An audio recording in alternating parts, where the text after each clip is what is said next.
Hello, my name is Jamarcus. And I'm Vanessa Moya, Good afternoon, I'm Dallis, Kendrick. And I'm promising. and we are the TSU consulting firm.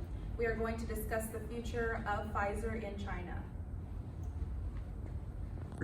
All right, I'll be speaking on business in China. Pfizer in China needs to have a supportive and protective system. Pfizer needs to continue to branch out and conduct legal business with neighboring countries. Pfizer would also need to support the people and provide safety measures. That way there's a barrier out here, and it eliminates interference from neighboring countries and disability, stuff like this. Business in China would also need to establish trust, not only within the community of China, but basically provoking that interference from neighboring countries associating doing deals, stuff like this with the people. Pfizer needs to provide necessary vaccines for illnesses such as a time crisis like we have now, aka COVID. They would need ethical immunizations and necessary tools on deck. That way, for when it's ready at at necessary times. Pfizer in China will also need to enforce, and mandate a general democratic code and policy of governance. Typically, the governance in China runs off of communism, which is the president, basically dictates, how all the rules and regulations are governed within the community. It's kind of one person telling everybody what to do.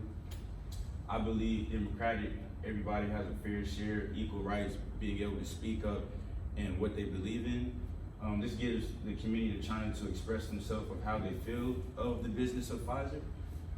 This also allows citizens to vote for necessary immunizations and vaccines, what they would like to see change within the community, what they would like to see that may work out and help, not only the elder people, middle class, and even children. I believe just rights, that people have the right to speak for what they believe in. So, I would hopefully like to see the public of China, the community, be able to provide necessary feedback of how they feel of how things are operating, specifically the Pfizer business company. Pfizer in China would also need to ensure that the environment is secure. This allows people to feel safe and feel like they can trust the business in China, and that things aren't kind of sketchy, and that they're being provided safety measures.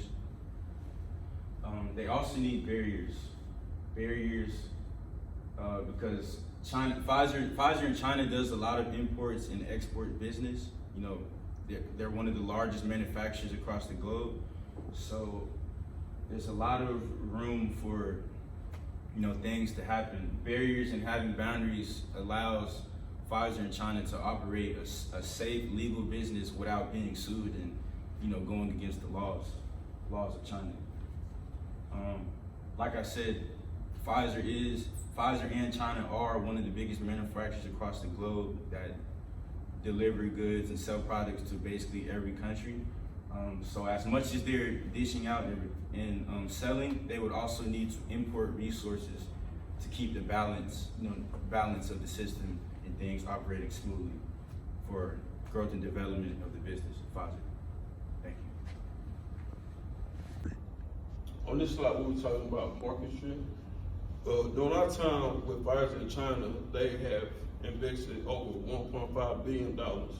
With that being said, they have employed over 11,000 China citizens to work. As we can see on this picture here, this is one of their headquarters. They have 4 of those spaced out throughout China. This chart right here, we was talking about the COVID-19 vaccine, how each month it has been raised to get to phase 3. So that's really one of the huge things that came upon with the money they invested into China. They have reached out over 300 cities in China to to get COVID-19 vaccines to people that in need or testing wise and things like that.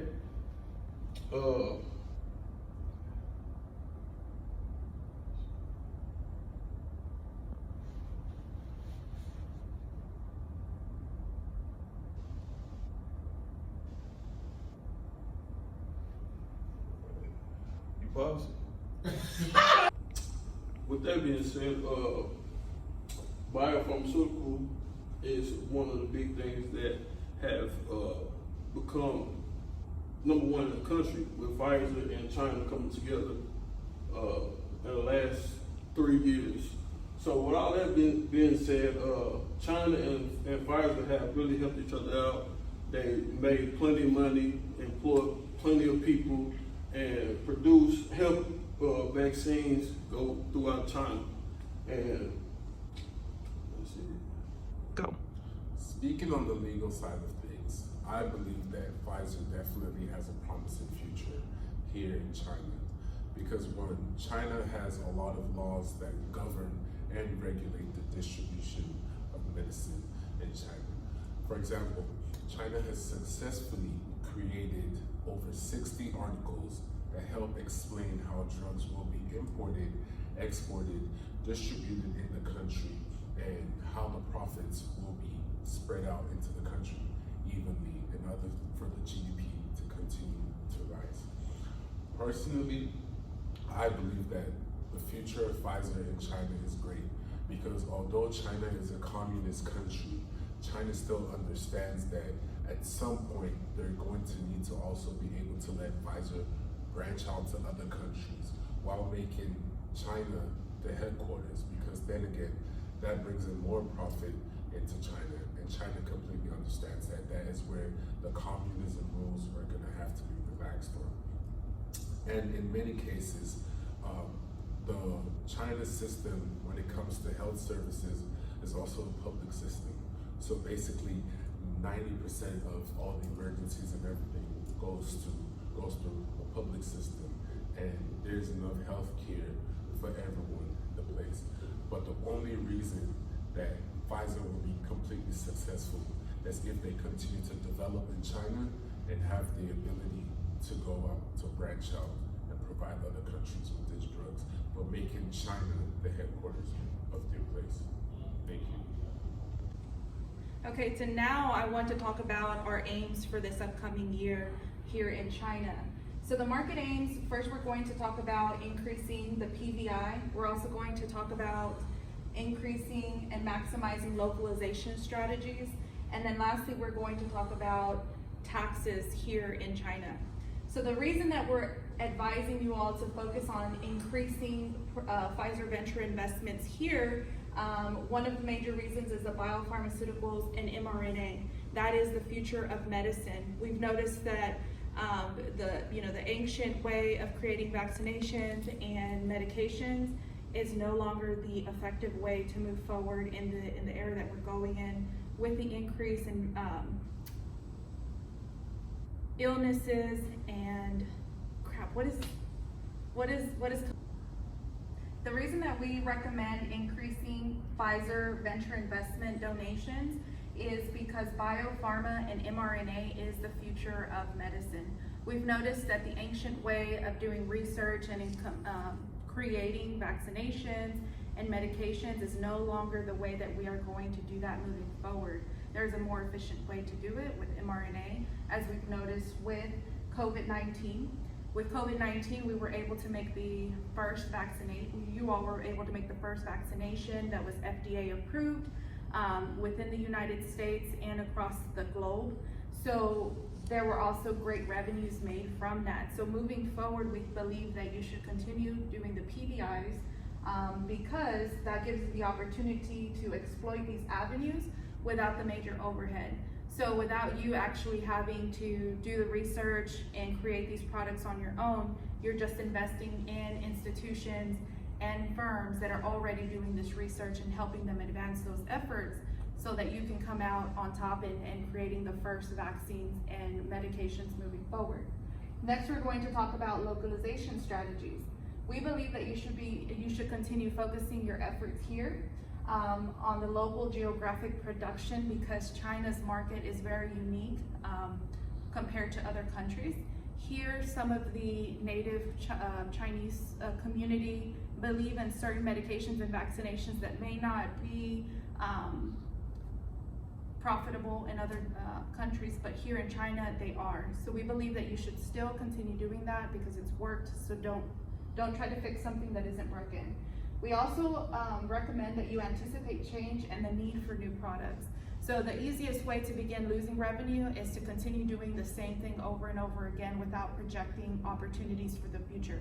So we recommend to continue looking for those opportunities within the local community and for those that are locals here that know their neighbors.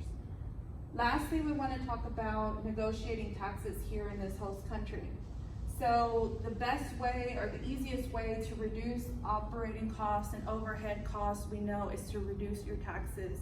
So we strongly recommend that you participate, you play an active role, like one of my colleagues just mentioned, in the political side of China and Pfizer in China, because that will only help and advance the company here. You will be able to develop those relationships with political parties and gain their respect and also gain their buy-in for your products and the future of your business here. We also believe that will increase your net income naturally. So lower taxes means your income increases, and then you have the opportunity to continue doing PBI investments and donations. So that is what we believe the 2020 market aim should be for Pfizer in China. So with that being said, we are the TSU consultant firm, and we just want to say thank you for listening. We look forward to doing business with you. Thank you for your time. Have a good day.